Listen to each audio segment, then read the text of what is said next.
الحمدللہ وحدہ لا شریک لہ والصلاة والسلام علی من لا نبی بعدہ اما بعد۔ سورۃ الصافات، آج میں اس کی مختصر سی تفسیر آپ کے سامنے بیان کروں گا، لیکن حسب سابق سب سے پہلے سورۃ صافات کا جو سورۃ یاسین کے ساتھ ربط ہے اور تعلق ہے، میں اسے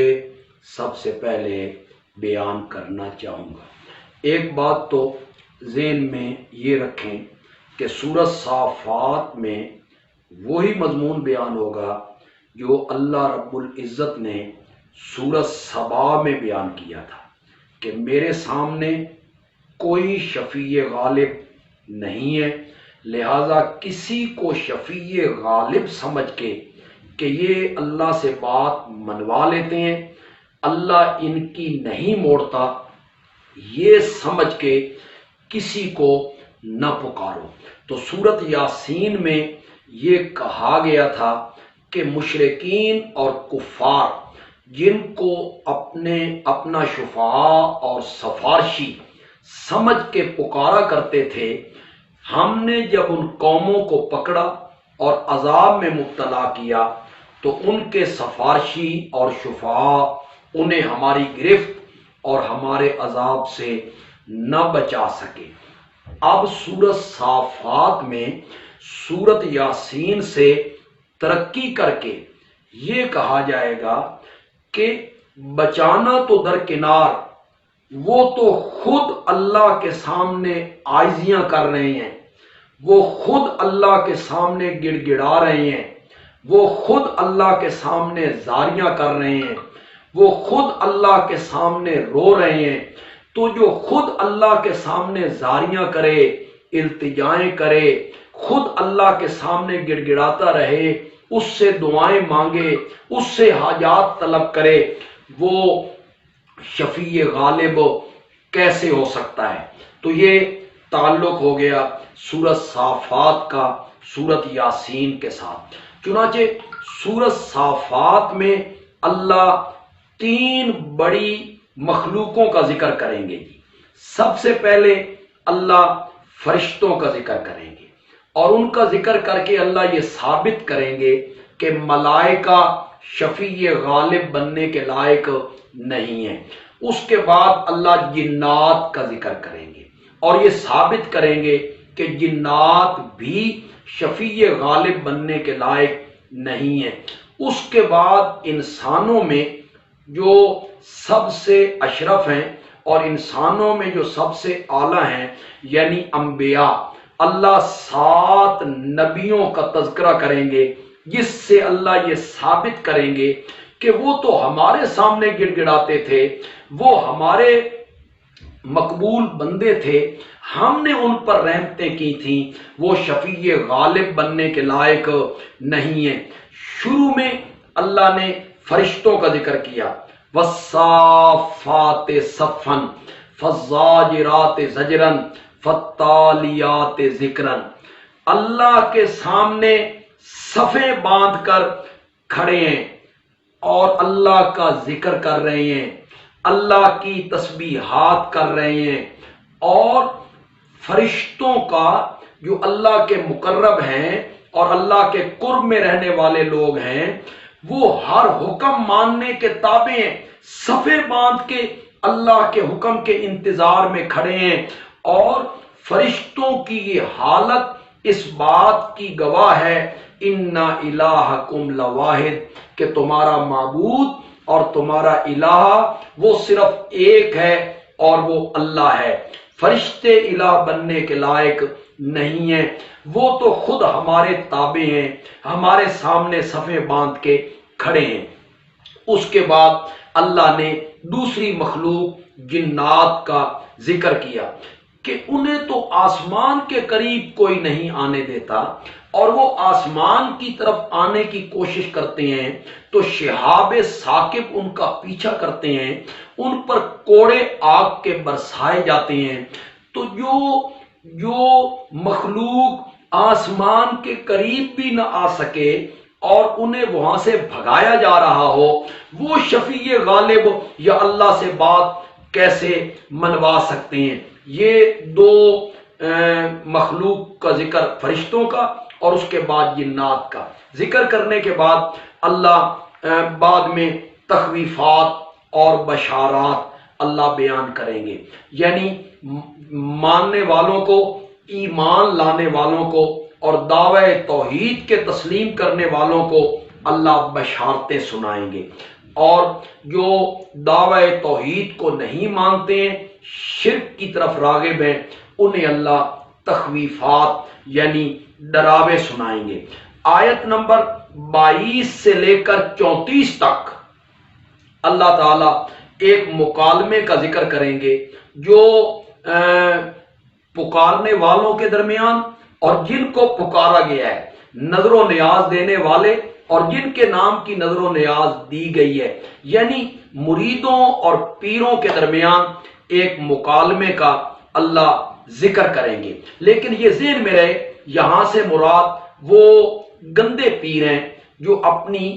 پوجا، اپنے سامنے سجدہ کرنے کا لوگوں کو حکم دیتے ہیں، لوگ ان کے سامنے جھکتے ہیں، ان کے پاؤں پہ پڑے رہتے ہیں، یا ان کے سامنے لوگ ان کے آبا کی قبروں پر جھکتے ہیں اور وہ انہیں منع نہیں کرتے ہیں۔ یہاں نیک پیر اور اولیاء اللہ کا ذکر نہیں ہے، ان میں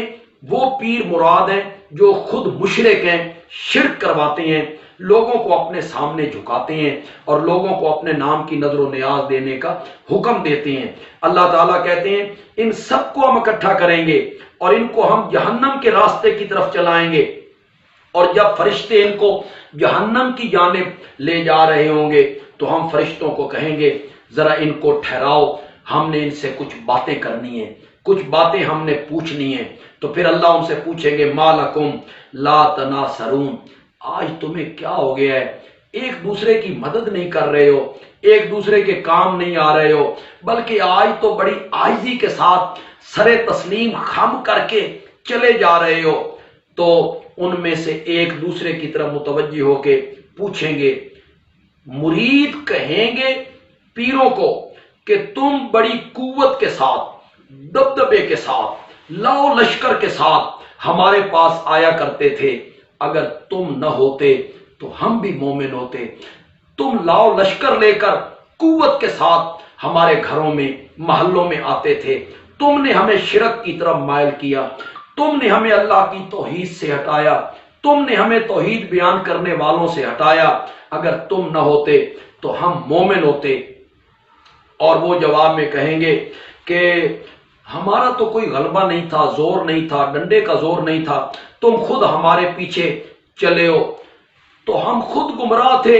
ہم خود شرک کے رسیا تھے، تو ہم نے تمہیں بھی شرک کی طرف لگا دیا ہے۔ اللہ فرماتے ہیں یہ اس دن عذاب میں سارے مبتلا ہوں گے۔ تو یہ ایک مکالمے کا اللہ نے ذکر کیا۔ اس کے بعد اللہ نے بطور شکوہ آیت نمبر 35 میں اللہ نے بطور شکوہ آیت نمبر 35 میں اللہ نے بطور شکوہ مشرکین کے ایک حالت کو ذکر کیا۔ کس طرح اللہ بیان کرتے ہیں، انہم کانوا اذا قیل لہم لا الہ الا اللہ یستکبرون، کہ انہیں جب کہا جاتا ہے اللہ کے سوا کوئی الہ نہیں ہے، اللہ کے سوا کوئی معبود نہیں ہے، یستکبرون، تو وہ تکبر کرنے لگتے ہیں، اکڑنے لگتے ہیں، انکار کرنے لگتے ہیں، وَيَقُولُونَ، اور وہ کہتے ہیں بجائے ماننے کے کہ اس دعوے کو مان جائیں، اس کو ماننے کی بجائے وہ کہتے ہیں آئنہ لَتَارِكُوا آلِهَتِنَا لِشَاعِرٍ مجنون،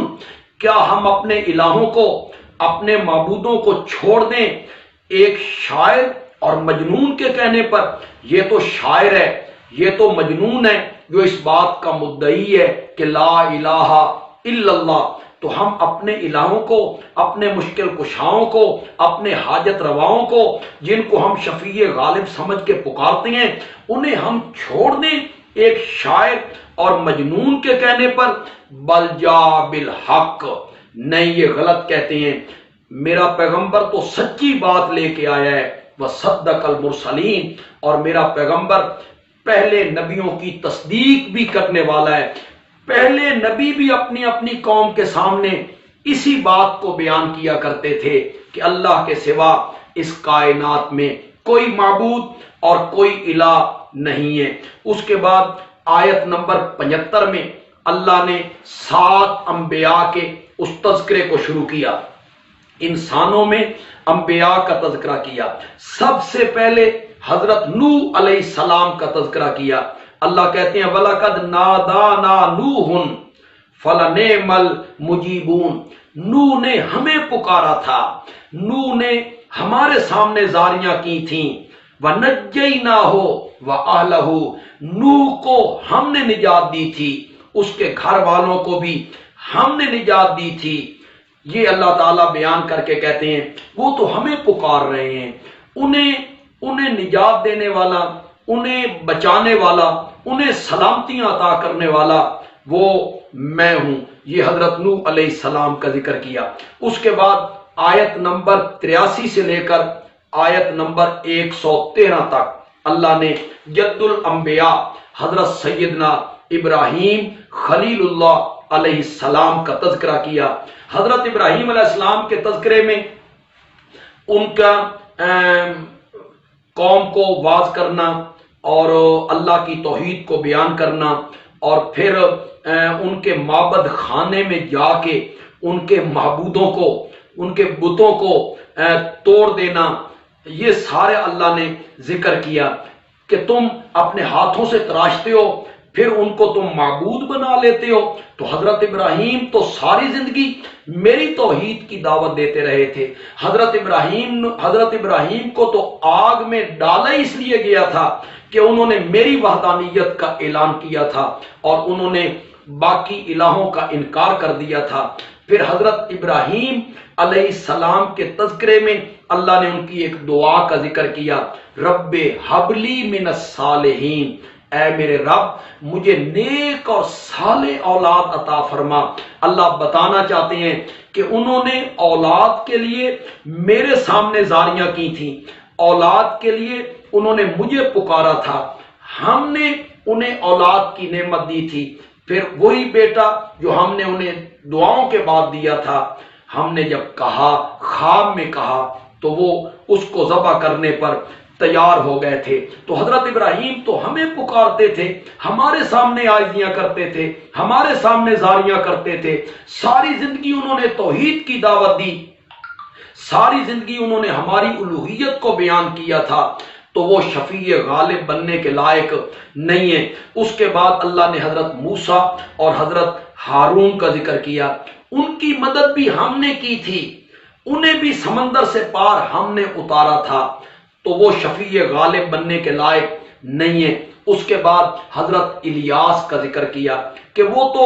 غیر اللہ کی معبودیت کے خلاف جنگ کرتے رہے تھے، جو غیر اللہ کو معبود بنا کے پکارا کرتے تھے، حضرت الیاس تو ان کے خلاف تبلیغ کرتے رہے اور دعوت دیتے رہے۔ پھر حضرت لوط کا ذکر کیا، اور پھر آگے اللہ نے حضرت یونس علیہ السلام کا ذکر کیا کہ وہ مچھلی کے پیٹ میں وہ پہنچے، وَإِنَّ يُونُسَ لَمِنَ الْمُرْسَلِينَ إِذْ آبَقَ إِلَى الْفَلْكِ الْمَشْحُونِ، یہ آیت نمبر 140 میں، سورۃ صافات کی آیت نمبر 140 میں اللہ نے حضرت یونس علیہ السلام کا ذکر کیا کہ وہ جب کشتی میں سوار ہوئے، پھر قرعہ اندازی ہوئی، پھر انہوں نے کشتی سے چھلانگ لگائی اور مچھلی نے ان کو اپنا لقمہ بنایا، تو انہوں نے مچھلی کے پیٹ میں، سمندر کی تہہ میں، رات کے اندھیروں میں مجھے ہی پکارا تھا، میری الوہیت کا ذکر کیا تھا۔ اگر وہ میری تسبیح نہ کرتے تو پھر وہ ہمیشہ ہمیشہ کے لیے مچھلی کے پیٹ میں رہ جاتے۔ تو انہوں نے عاجزیاں، زاریاں میرے سامنے کی تھی حضرت یونس علیہ السلام نے، ہم نے ان کی دعاؤں کو قبول کیا تھا، ہم نے انہیں باہر نکالا، ہم نے ان کی اس دکھ کو اور اس تکلیف کو اور اس مصیبت کو، ہم نے آزمائش کو ہم نے ان سے ٹال دیا تھا۔ تو 7 نبیوں کا اللہ تعالیٰ نے سورہ صافات میں ذکر کر کے یہ بتایا کہ تم انسانوں میں انبیاء کو شفیع غالب سمجھ کے پکارتے ہو۔ انبیاء تو ساری زندگی ہماری توحید کی دعوت دیتے رہے تھے، وہ تو لوگوں کو ہمارے در پر جھکنے کی دعوت دیتے رہے تھے، اور وہ ساری زندگی عاجزیاں، زاریاں، دعائیں ہمارے سامنے کیا کرتے تھے، ہم نے ان کی مدد کی تھی، وہ شفیع غالب بننے کے لائق نہیں ہے۔ چنانچہ سورت کے آخر میں جا کے آخری آیت میں اللہ نے پوری سورت کا خلاصہ اور پوری سورت کا نچوڑ اللہ نے پیش کیا۔ سبحان ربک رب العزت عما یصفون وسلام علی المرسلین والحمد للہ رب العالمین۔ پاک ہے تیرا رب، کس سے؟ عما یصفون، ان باتوں سے جو وہ مشرک بیان کر رہے ہیں۔ کیا بیان کر رہے ہیں؟ کہ اللہ کے سوا کوئی الہ بھی ہے، اللہ کے سوا عالم الغیب بھی کوئی ہے، یہ اللہ سے ہماری بات منوا لیتے ہیں، یہ اللہ سے ہمارے کام کروا دیتے ہیں، اللہ ان کی بات کو نہیں موڑتا۔ جتنی باتیں یہ بیان کر رہے ہیں، تیرے رب کی ذات اس سے پاک ہے۔ وَسَلَامٌ عَلَى الْمُرْسَلِينَ، رسولوں پر سلام ہے۔ نبیوں کو جو آفات سے نجات ملی تھی، سلامتی عطا ہوئی تھی، وہ سلامتی بھی انہیں ہم نے عطا کی تھی، لہذا وہ شفیع غالب بننے کے لائق نہیں، انہیں شفیع غالب سمجھ کے مت پکارو۔ ہر حاجت میں اور مشکل میں، غائبانہ حاجات میں پکارنا ہے تو صرف مجھ ہی کو پکارو۔ وما علینا الا البلاغ المبین۔